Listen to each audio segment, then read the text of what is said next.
Soybean में urea कितना डालें, यूरिया कब डालें, क्या अधिक यूरिया से सोयाबीन की फसल खराब हो सकती है। नमस्कार किसान भाइयों, अब सोयाबीन का सीजन है। सोयाबीन की बोनी चालू हो चुकी है, लेकिन सोयाबीन किसानों के साथ हमेशा एक प्रश्न रहता है, यूरिया कितना डालें, यूरिया कब डालें, क्या अधिक यूरिया से सोयाबीन की फसल खराब हो सकती है, उसकी उत्पादकता कम हो सकती है। इन सभी बारे में हम चर्चा करेंगे, बने रहिए मेरे साथ। स्वागत है आपका मेरे चैनल किसान भारत की जान पर। अक्सर देखा गया है कि किसान भाई अन्य फसलों की तरह ही सोयाबीन में भी यूरिया डाल देते हैं।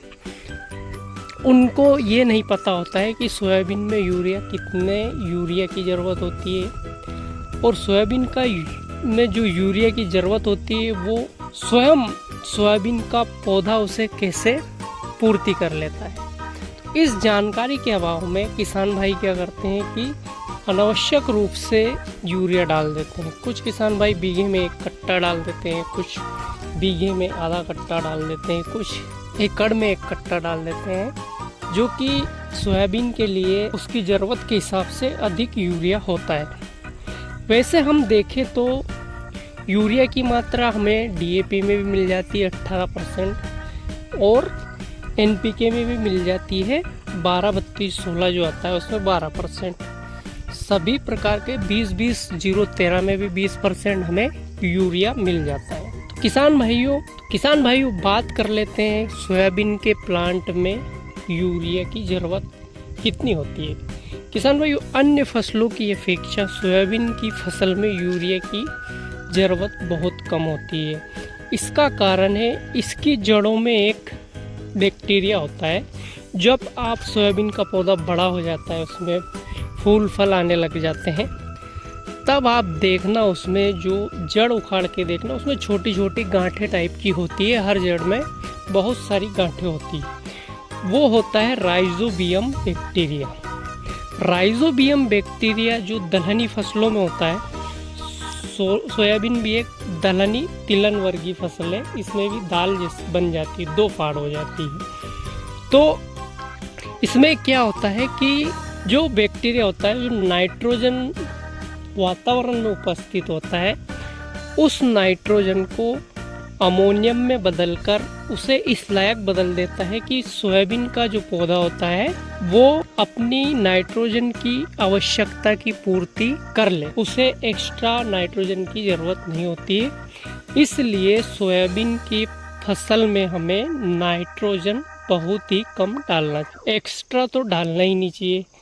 एक्स्ट्रा का मतलब मेरा ये है कि जब भी हम लोग सोयाबीन बोते हैं तो सोयाबीन में हम खाद का प्रयोग करते हैं, या तो डीएपी जैसे कि 1846 हो गया, इसमें 18% यूरिया है, वो सोयाबीन की फसल के लिए पर्याप्त है। एक्स्ट्रा यूरिया आपको डालने की ज़रूरत नहीं होती। जैसे अगर आपने 12-32-16 एनपीके का यूज़ किया है तो उसमें 12% यूरिया है, जो कि सोयाबीन की फसल के लिए पर्याप्त है।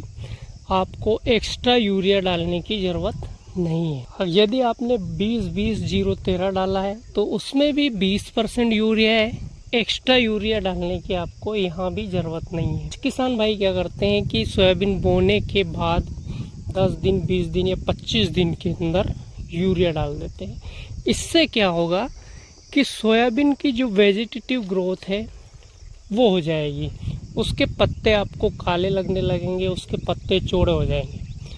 इससे आपको लगेगा कि सोयाबीन की पैदावार बहुत अच्छी होगी, बल्कि ऐसा नहीं है, क्योंकि जो यूरिया आपने अतिरिक्त दिया है वो उसकी वेजिटेटिव ग्रोथ करवाएगा ही, पौधे को बढ़ाएगा ही सही।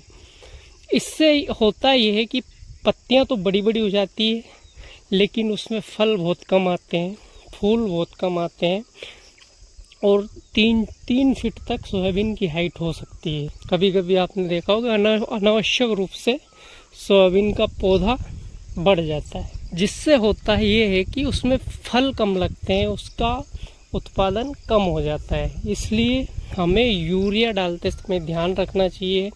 यूरिया उतना ही डालें जितनी ज़रूरत हो। और सोयाबीन के केस में तो यूरिया बहुत ही कम डालें, क्योंकि एक्स्ट्रा यूरिया डालने की आपको ज़रूरत नहीं है।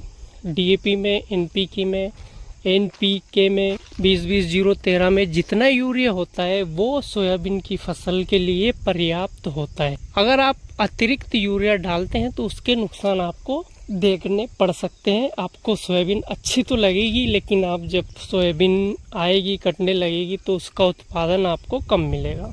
धन्यवाद किसान भाइयों। वीडियो कैसा लगा? वीडियो अच्छा लगा हो तो लाइक करें और हमारे चैनल को सब्सक्राइब करें।